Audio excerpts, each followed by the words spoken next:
everybody. We're back again, Larry and Al, Search for Truth, number 30 of our podcast. Something we really enjoyed doing. Yeah. And it's been quite a journey. So we finished up 29 a little bit. You talked a little bit about Kamala Harris, some of the, history of the Black Panthers, Huey Newton, Bobby Seale. So I thought along that same topic, we're on the cusp of the Democratic National Convention starting tonight. Right. And so what do you think, that's going to look like? What do you think that's, is this a really significant, people are talking, this is really I hope maybe along. I hope that it's not interrupted or with any groups trying to have to mess with it. You know what I'm saying? And let it flow and go through and not be interrupted by terrorism or anybody who has a political, because that's the thing that the other side wants to happen. Yeah, they want to paint the Democratic Party as a party of violence and all that kind of stuff, which they're not. Just a footnote: the FBI said that Trump shooting was a hox. Okay, I hadn't heard that, so elaborate on it. Because I haven't. It was on the. That's what the final analysis was out. Is that an official? Well, no. Well, I don't think it's official, but I think it's undercover. So what are the details of that? That Trump was not shot.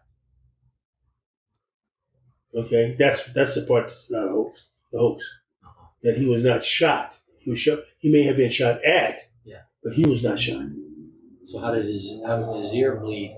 Oh no! Come on, man! Come on, man! Yeah. What did I tell you when the first said? Okay, you ever? I said that too. I wondered. You ever shot an M14, M15? No. Okay, that's a spray. Yeah. Okay, it's not a sniper bullet. Yeah. Okay, you get what I'm saying? Yeah, I know the difference. So that they took him to the ground. And that's probably how he got hurt. Because if he would have got shot by a bullet around, they would have took off his ear. Yeah. Okay, he would have had. There was secondary blood. It was not gushing. Yeah. You know what I'm saying? Yeah. I mean, it didn't fool me, and I'm watching it on TV. Right. Interesting. Yeah, but anyway. Yeah. Getting back to. The convention and the speeches and what do you think? What's your analysis of Joe Biden? Well, I think Joe Biden is very, very good politician. And he did, and he smart enough to know that his time was up, and that he realized that everybody, they would back him, but he wasn't going to win nothing. Okay, and what he chose Kamala Harris for was just for that reason. See, she don't have to go through. She's on the fire now. Okay, and if she don't make it this year, then the next 4 years she's got to work on it to improve upon what she's got to improve upon. Because then she'll be fighting the Republicans straight ahead. Do you think? What do you think are her chances of winning the presidency? 50-50. Yeah. I like her chances better than Clinton's. Oh, see, Clinton was arrogant. Okay, Kamala Harris is not arrogant. She's strong and she's sturdy. Okay, and she knows the law. See, this is she knows the law, and she knows how to negotiate, and she knows how to debate.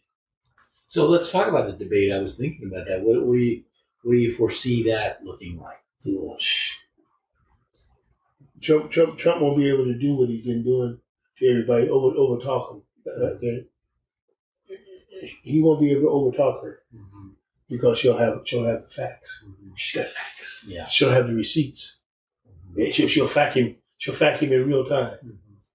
You see, I lost a whole lot of disrespect for Dana Bash and Jed Kaplan for not standing up to his lie. I didn't see the debate, but yeah. It was bad. They let Trump run all over Biden. They didn't predict Biden at all. Okay, and so Trump is right now. He's upset because he had a cakewalk in his mind. He had a cakewalk as long as Biden was in there, and then now Biden's not there, and everything is almost square. Everything's square. So 50-50. It's a toss-up at this point. Well, this is what I've been paying attention to. He almost pulled it off on 2020. Now he's got everything in place, right, with the 2025 and all those things in place. So now he can pull it off. The coup. Coup, yeah. The how come I didn't win? I was supposed to win, okay. But if people vote for the Harris ticket landslide, then he can't win. They really got it's got to be a landslide. Yeah, because there are various states that have sort of. He's already what he's already done. He's already got the alternate. What's the people that verify the vote? The electorates. Yeah, he's already got them in place. Yeah. Okay. Right. You know. But that's pretty obvious. That's been pretty well aware. Okay. Think about this. I'm a dummy, not paying attention to it. But other folks, they're so ill-informed that he's been able to do this right in front of them. Well, yeah. Regardless, there'll be people that are fooled by the outcome. Even if it's already in place. I mean, he's got if he wins, okay, or no, put it like this: if he gets back into the White House, however he gets back in there, we're toast. Yeah, that's what I'm saying. You said 4 more years. She has another. She doesn't. If I don't know if we'll survive democracy for 4 years. No. He'll do everything to dismantle it, and he'll be in position to do that. He'll be in what's the word I want to use? We'll be in martial law. Yeah. Okay, we won't be able to black folks will have to be off the street by sundown. I guarantee you that. Okay. Well, we'll switch gears here a little bit. I do have something I wanted to kind of read. I know, we've always talked about our careers together, our education, our pursuit of educating and teaching students. And so there was a quote here by a Sai Baba, which was a Hindu mystic, spiritualist. And he said, humility, reverence, compassion, forbearance, sacrifice, and self-control are the qualities that reveal the outcome of the true education. What do you think about that? So humility, reverence, compassion, forbearance, sacrifice, and self-control. Is that what you try to teach? Well, think about what we did. Think about did we do those kind of things when we were? I don't know if I was cognizant of the fact that that's what I was doing, but I think, in a sense, that's what we were trying to do. You were trying to portray that, even if it wasn't directly, indirectly, in the way you dealt with students and the dignity that you tried to give them, and the respect and the freedom, freedom to learn. Freedom to learn, but we try to teach them to respect each other. Right. Okay. Well, you respect yourself, and then you respect others. Yes, you respect others. in your environment. Okay? And we talked about how we didn't have a lot of discipline problems. We didn't have a lot of problems where, students. I mean, there were. I'm not saying it was a perfect score. The way we were structured, we didn't have slack time. See, when you have discipline problems, you have slack time. Mm-hmm. Okay, where everybody's working and there's 3 or 4 people that are not working. Mm-hmm. Well, everybody had to be working in our classroom. Mm-hmm. They had to be working. You had to produce, or you couldn't stay. And you think we were pretty successful at achieving that? I think so. I mean, we didn't spend our days writing people up. Yeah, we talked about that before. Yeah, we didn't spend our. What did you call that? The pencil? We didn't pencil. We weren't pencil whoopers. Yeah, that's right. That was the term you used. Yeah, we weren't pencil whoopers. Mm-hmm. And that means we were doing as much educating as we possibly could. Mm-hmm. A lot of people are spending their whole day pencil whooping kids. Right? Well, that's how they pretty much. That's what they felt that by them writing them up, they didn't have to teach. Yeah. Except for the special classes that they liked, that kind of thing. Mm-hmm. Hey, sometimes some of them classes were hell on wheels. You had to do it. Okay. Mm-hmm. You had to do it. The wrong combination of kids, and boom, bam, boom. Mm-hmm. But you still had to educate. Okay, that's what we were there for. Well, you people, when you talk to people and they find out what you did for a living or whatever, or what did you teach, and really, I always just sort of described it as, I guess the best way to describe it would be like life skills, or but how to learn, how to I mean, obviously, how to function within the system. Something that could be transferred to real life. How to function. As a minority, how do you function in the system? Mm-hmm. Okay, you're teaching life skills. That in essence, yes, that's what we were teaching: life skills and academics.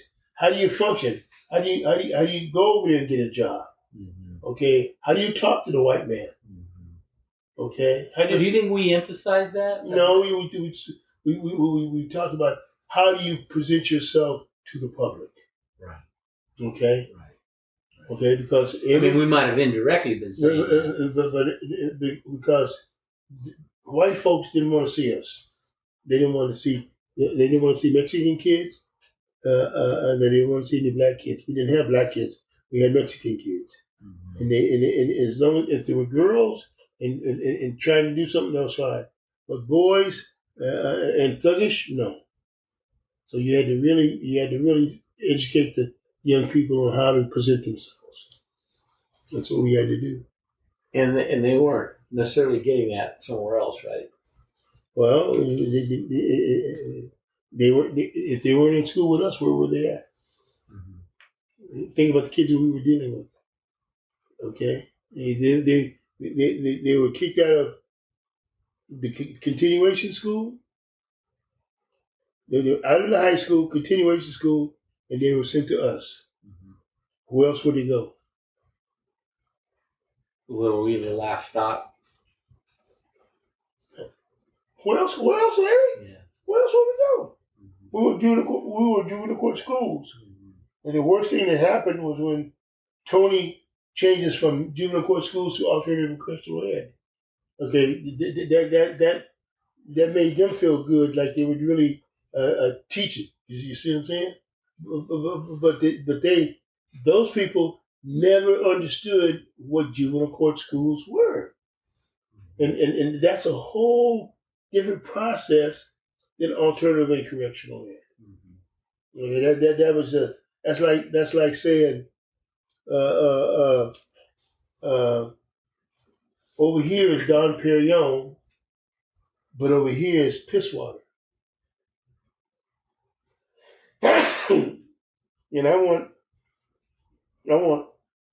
people to think that my piss water over here is just as good as Dom Perignon. Mm-hmm. So I name it Elixir Magica. Mm-hmm. You see?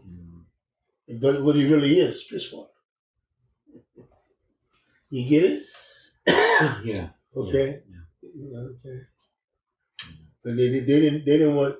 You had to be able to deal with these children, those children.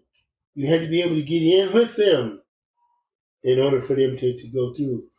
Now think about this. How did I graduate 700? How did we graduate 775 students with high school diplomas, all passing the Casey? Well, I always think that you definitely had to have a buy-in. They definitely had to have bought into to the program, And you had to have a plan. Okay, and once they bought into it, and the people would say, how do your kids? Well, you educate them not just for 2 weeks. You educated them from the day they come into the classroom.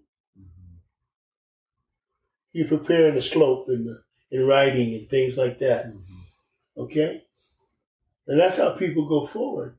That's how they gain skills. When you gain skills, what does that do to your esteem? Well, yeah, definitely enhances it, and success breeds success. Okay, I can do this. I can write. I can do the slope. Okay.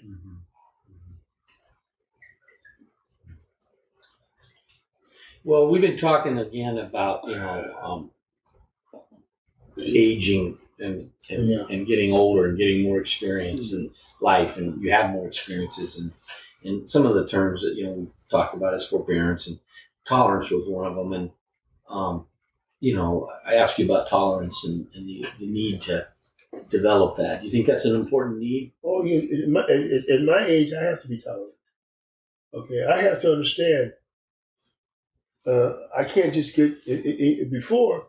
If I needed something done, I'm going to do it myself. But now I have to rely on people, and I have to adjust my time to their time. Yeah. And I just can't. I have to say, well, whenever it's convenient for you. Okay, you get what I'm saying? So is that a kind of a humbleness, a humility that you have to learn to that means adopt? It means that I'm aware of my stage in life. Okay, when my children, they come over, they don't, I can't say, come over and bring me this, bring me that. They'll say, well, if they say, Dad, do you need something? I say, well, no, that's all right. I said, Sarah will take care of it. Sarah is a person that does all my stuff. So you don't have to put it on them. I don't put it on them because there would be it puts an unusual burden on their mental state of mind. I got to do this for my dad. And you don't want that. I don't want that. Yeah. I mean, you go and take care. You go and live your life. Okay. When the time comes for you have to take care of me, and then that's when you do that. And okay. I hear you. I hear what you're saying and stuff. So it basically frees up a little bit your relationship, and you can. Well, when they come through, they say, "Well, when's Sarah going to come clean?" I said, "That ain't your concern." Yeah. And then that ain't your concern. Oh, you got any food? I got plenty of food in there. This is what I did. This is what I got. I got cranberry juice and blah blah blah blah blah blah. That's what I got. If you don't like it, go. Have somebody go to the store and give what you want. Okay. But the thing that the reason why I say I just watch families and how families disintegrate when the elders are in decline and everybody's not on board with taking care. Say that again. What's that? What you just said. I'm trying to follow that again. I said one of the things that I pay attention to is that when the elders are in decline in a family, the families don't get together and help out. Maybe one or two might do it, but then the rest of them won't do it. Okay, and that causes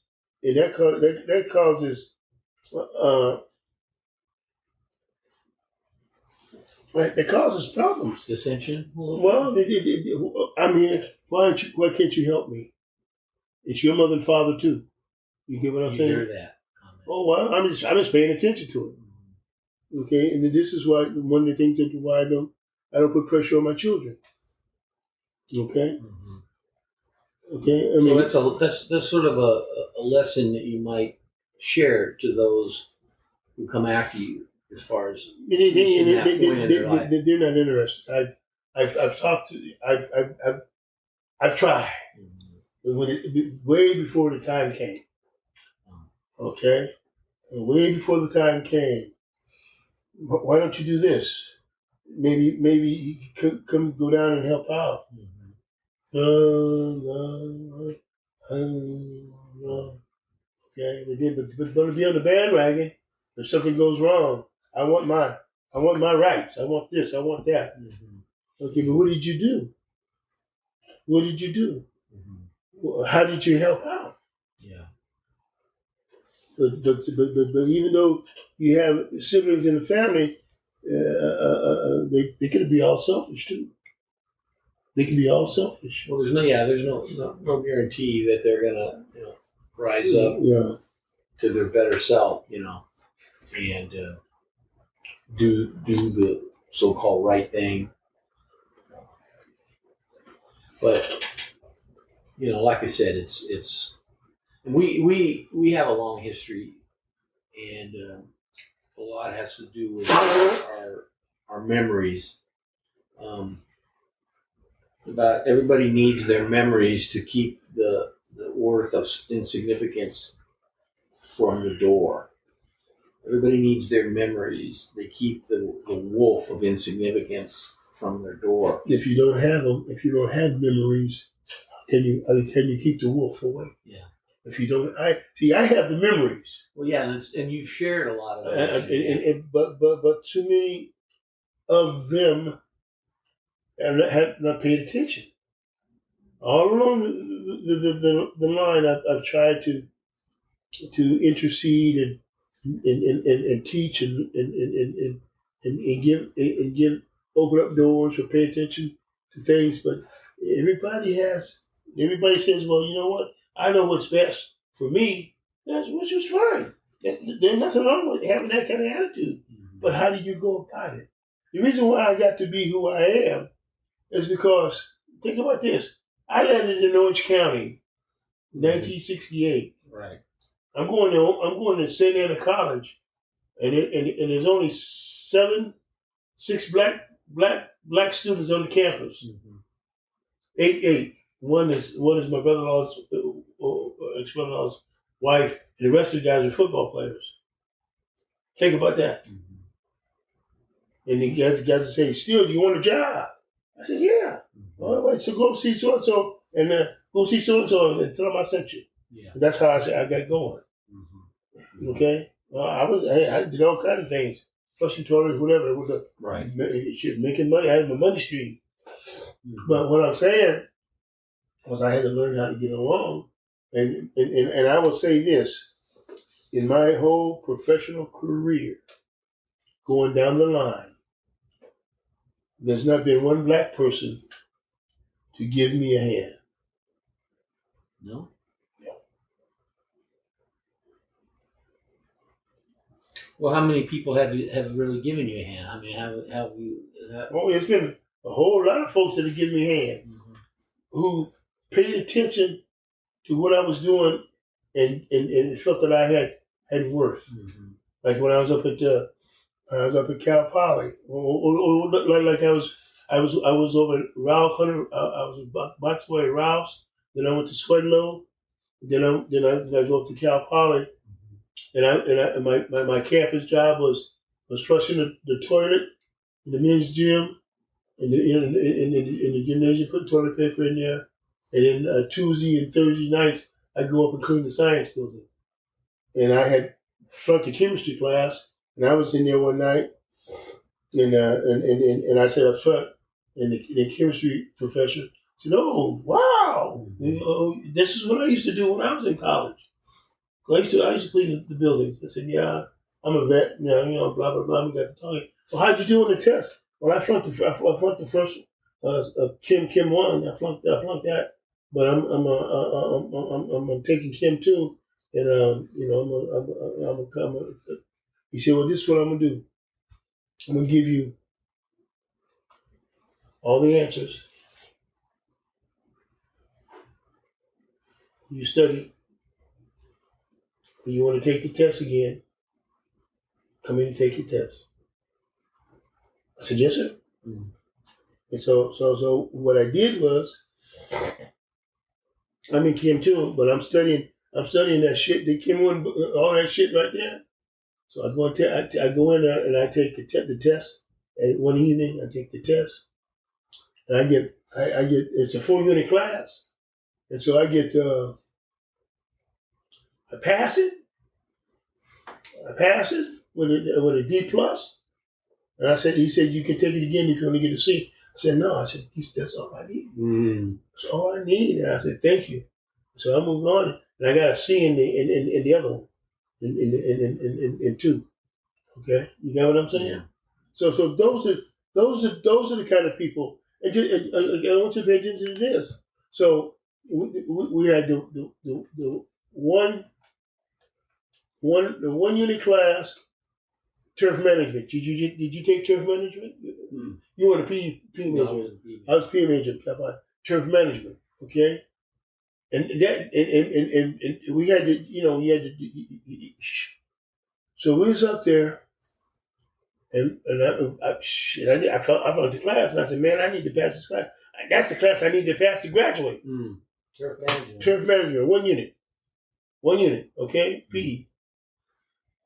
And so I told him, I said, look, I said, is there any way I can take? He said, well, I'm going to eat lunch, and you be back up here at 1 o'clock. Mm. We took the class at 10 o'clock. So I'm still studying. I'm sitting there studying. And so I go to his office, and he said, I'm ready to take the test. And he had told there was about 5 or 6 of us that flunked the test. Mm-hmm. And he said, I wanted to see how bad you really wanted this. Mm-hmm. He gave it past me. Okay. Another example was I was taking the tennis theory class from Barney Anusia. And Barney's thing was working with the handicapped kids, special kids. So, so what I used to do is every Saturday I'd go up to the place up there in Pomona, with the special unit where the kids were, and I teach the kid how to ride a bicycle. And he was one of the kids used to dive into the ground with the helmet on, and that's when I started learning about educating. What is the standard of education? Your standard, or the individual that you're teaching standard? So I learned, and I got an A in it. We go to take the class, take the final, and he called out my name. He says, "You don't need to take the class. You get an A in the class." I'm trying to figure out, how did I get an A in the class? Mm-hmm. Well, that's why I got an A in the class. Mm-hmm.